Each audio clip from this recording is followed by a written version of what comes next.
નમસ્કાર, શ્રીજી ઇન્ફો નવસારી હાર્દિક આપનું સ્વાગત કરીએ છીએ પાછું નેક્સ્ટ વિડીયો. હવે જેવું કે તમે ફાઇનાન્શિયલ યર તમે 26-27 આપણે અહીંયા જો બનાવી લીધું છે. હવે સમજી લો કે મારે લાસ્ટ યરમાં કંઈ પણ જોવું છે, ચેન્જ કરવું છે, કોઈ એન્ટ્રી બાકી રહી ગઈ હતી તે કરવી છે, તો કશો વાંધો નથી, બધું જ થશે.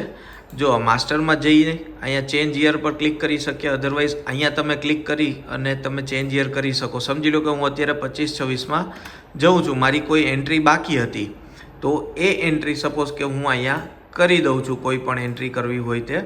હવે એ એન્ટ્રી થઈ ગયા પછી એ જ યરમાં રહી યુટિલિટીની અંદર યર એન્ડ એમાં અપડેટ બેલેન્સ ઉપર ક્લિક કરી દેવાનું. એટલે તમને અહીંયા ઓપ્શન પૂછશે, જેટલા બી ઓપ્શન પૂછે એમાં યસ યસ, ઓલ અને ઓકે આપી દેવાનું.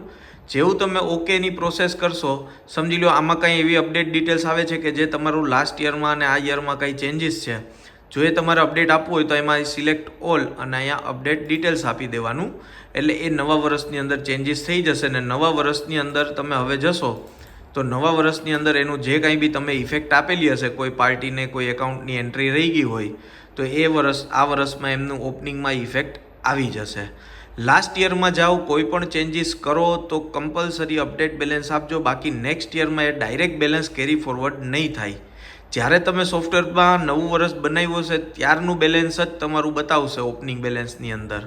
એટલે જ્યારે પણ તમે ચેન્જીસ કરો તો તમારે ગયા વર્ષની અંદર જવાનું, ચેન્જીસ કરી આ રીતે તમને બતાવ્યું એ રીતે અપડેટ બેલેન્સ પણ તમે કરી શકો છો. જ્યારે બી કરવું હોય ત્યારે તમે અપડેટ બેલેન્સ કરી અને એનું બેલેન્સ તમે ઓપનિંગની અંદર કેરી ફોરવર્ડ કરી શકો છો.